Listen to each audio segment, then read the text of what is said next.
Clint Eastwood, the icon for blast last cool guy. This is something we've been saying for years. Yeah, what? You're quiet, you're mumbly, you leave a void, everybody falls for it, right? So I like that Clint Eastwood is kind of conscious of the Clint Eastwood effect. We'll talk about that a little bit here. So he's 92, should be dying, passing on anytime soon. He's left a long, wonderful, amazing life. He's got a lot of kids from a lot of different women. He's got a lot of crazy shit that he does as a movie star, as an IP. You know, plenty of bad stuff you can find on the guy. But overall, a 92-year run, a very good guy overall, right? So very different from Mickey Rourke, who's had a lot of trauma and been unprocessed and kind of stuck in this time warp of stuck in this bad negativity, right? So that's kind of one thing I want to look at is where do you find people that are the exact same type, and then especially as they get older, like why are they so different? Some people naturally tend to see themselves as I belong at the top, or I'm kind of happy at the bottom, or somewhere in the middle, right? So I think Clint and Mickey have different as far as social orders, I would guess, but they definitely have a difference on, let's just call it fixed and growth mindset. They definitely have a difference on trauma processing, right? Clint seems to be able to kind of roll through it a little bit better, you know? Now, Clint did have a better upbringing that definitely kind of gives you a head start if you're not super fucking traumatized when you're a goddamn kid, right? So let me go through a couple pictures here. Fucking cool guy. He's kind of tall. I think back in his day, he's like 6'2", so kind of tall, good looking, thin, muscular, handsome as hell. Got that fucking look.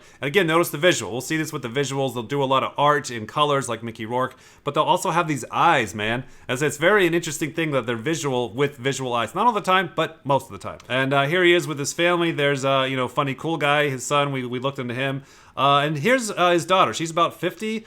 And she's like a director, and also she like helps animals. So something, I think cats or something, I forget. It was a while ago I read this, but she seems to be a pretty good lady. As well as another thing you look for is like, how are the family, like, do they like each other? You know, does the daughter talk to the dad? Does the family not want anything to do with each other? So it's a good sign when your kids are grown up and still want to fucking talk to you. So parts-wise, you're looking at the same type as Mickey Rourke, TISE, consume, sleep, play, visual. Clint still has the same issues and challenges that Mickey does, and you'll hear Clint talk about that. He's going to talk about the producers, the blasters, the people in control. Clint doesn't like them, right? There's a war between I'm an IP, I'm a mumbly, introverted IP, I want to do my things my way, I'm going to be kind of quiet about it and feminine about it and movable about it, but I don't like the control, and the control is going to be very upsetting in kind of a very abstract way, like an ENFP, you know, like a NEFI. They're like, I don't like the SITE control, so they're going to get very specific, very literal. It's going to be about the paperwork, right? Very tangible. And the poor IPs here, these ICPs, it's very abstract. So this first clip here is really funny. He's being interviewed, I don't know, probably in the 70s here. I would guess the guy is some kind of like ENTP double decider, so he's really fucking with Clint, you know, playing double decider games with him. And Clint is just kind of like looking at him like, what the fuck? You want to do squinting right now? Get that out of the way. Squinting? Squinting is, for me, as you notice in these lights here, is just my eyes just can't take too much light. So therefore, I squint. There's nothing I can do about that, even if I was playing a non-dirty Harry role or whatever. Most times can't understand a word he says. He mumbles. Well, I don't know if that's true, but I think in the early films I didn't say too much. Maybe that was it. He's just calling him out. He's calling him out on Clint Eastwood. He's like, you're doing the squinty eye thing and you're mumbling. All right, let's play another clip, kind of get a baseline of him. Do you enjoy going on location rather than the set studio shots? Yeah, I hate sets. Studio shots always look just like what they are. They have kind of a sterile look and feel.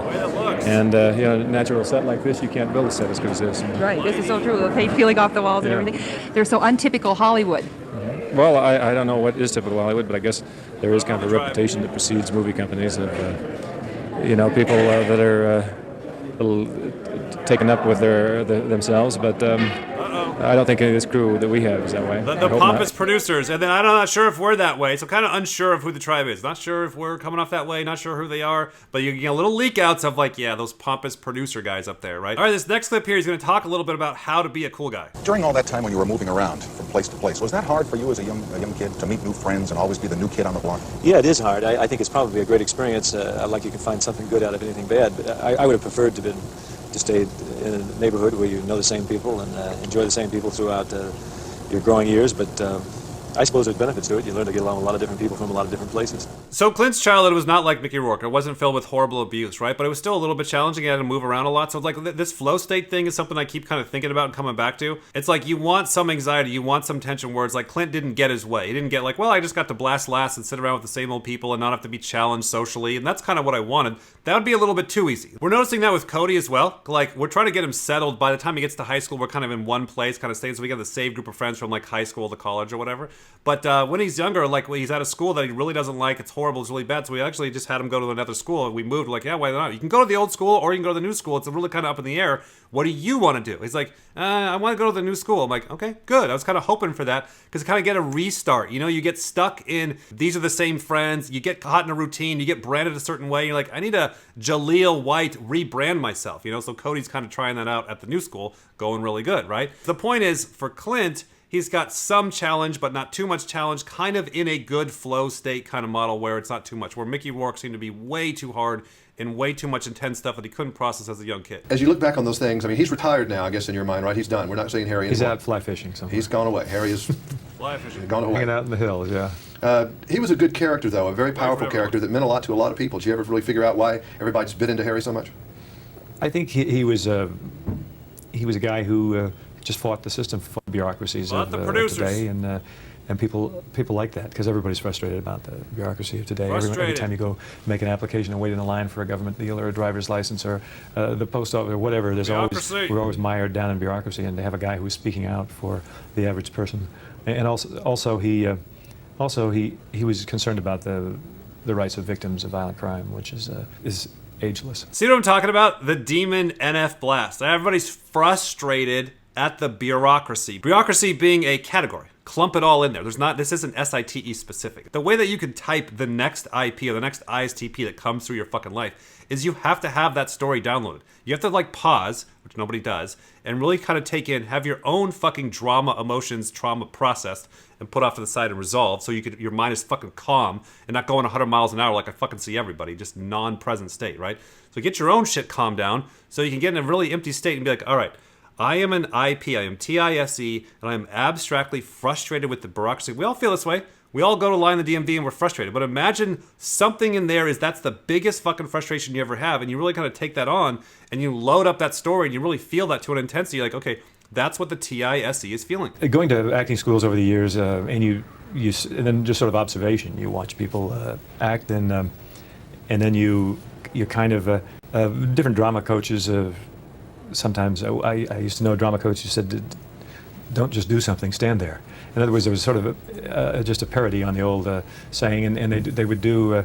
It wasn't always necessary what you were doing gymnastically. It was what you're doing inside and what you're thinking inside. And that's harder, really, isn't it? And if you're projecting the right thoughts, then people will reach forward to you. And if you're not, then they're not going to be listening anyway. They're going to dial out. Okay, so this guy has thought through and figured out acting and states. That's one of the things I love about ISTP actors that are really good actors. I'm like, wait a minute, you have FE at the bottom. How the hell are you doing this for a profession, right? So it's really admirable. So what he's talking about, I remember when I would watch like the WWE, WWF, wrestlers or whatever, and so there'd be like these younger guys that would come in and they would jump in the stage. There'd usually be like a group of them, and they were so overacting. Their faces were so super animated and so ridiculous and cheesy, and you're like, oh, so that's what bad acting is doing. Bad acting is being over-exaggerated because they're afraid they're just going to stand there and be stiff, which is also bad acting. But like the really, really, really good actors, they do almost nothing, and they're just very subtle. You ever notice that the camera will like zoom way in and they'll just like...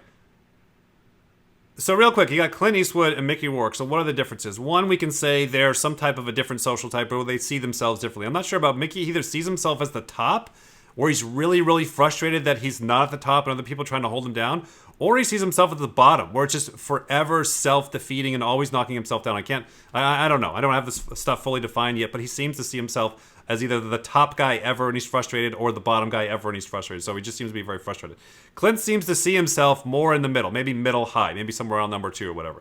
Clint's like, yeah, I want to be good. I want to be the best. I want to be hot towards the top, but I'm not super, super frustrated that I'm not the God King and everybody's bowing down to me all the time and I'm the best ever. He seems to be pretty modest. He's like, yeah, So I would guess Clint kind of sees himself, somewhere around level 2.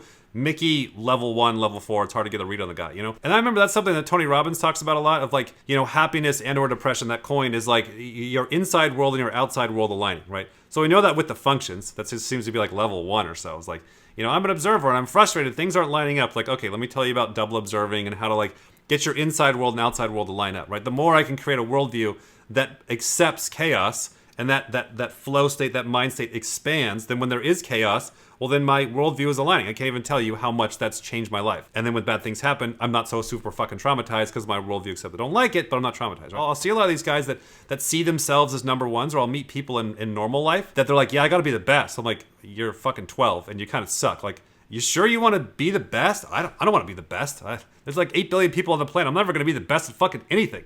I'd like to be above the 51% mark. Maybe 75. The second thing is, let's just say growth and fixed mindset or trauma processing or, the hero's journey. So Mickey seems to be stuck down here, not able to get down and be calm with the negativity, calm with the trauma, calm accepting bad things. When things get hot down here in hell, man, things are bad, shove, shove, shove. They shouldn't be that way. And the fight comes on. He starts fighting the world. He's fighting this. And to get through it is accepting it. Yep, the world really is that bad. Yep, people really are that abusive. Yep, the producers are really that bad. What the fuck are you going to do about it? You going to keep fighting? You going to keep fucking fighting? How about you fucking relax? How about you lay down and die? How about you accept that, right? And you kind of take that on. Then you can start to unlimitedly climb slowly over time, right? Clint, being 92, he's not the greatest guy in the world, but he's not stuck in hell. And he's not like reprocessing and re-traumatized by the same stories, the same old shit. Where he's not stuck in 1951. He seems to be kind of moving himself slowly up the fucking hill in life, not fucking scared, not fucking stuck. This is amazing. Did you know you were named the coolest man in America over President Obama, George Clooney, Justin Timberlake, and The Situation? You were cooler than all of those people. I agree with that. Do you know who The Situation is? The Situation. The Situation. Is this a band you're talking about? No, it's a man. That's The Situation right there. The Situation? That's his name. Yeah. And they say you're cooler than him. Yeah, I'd agree with that.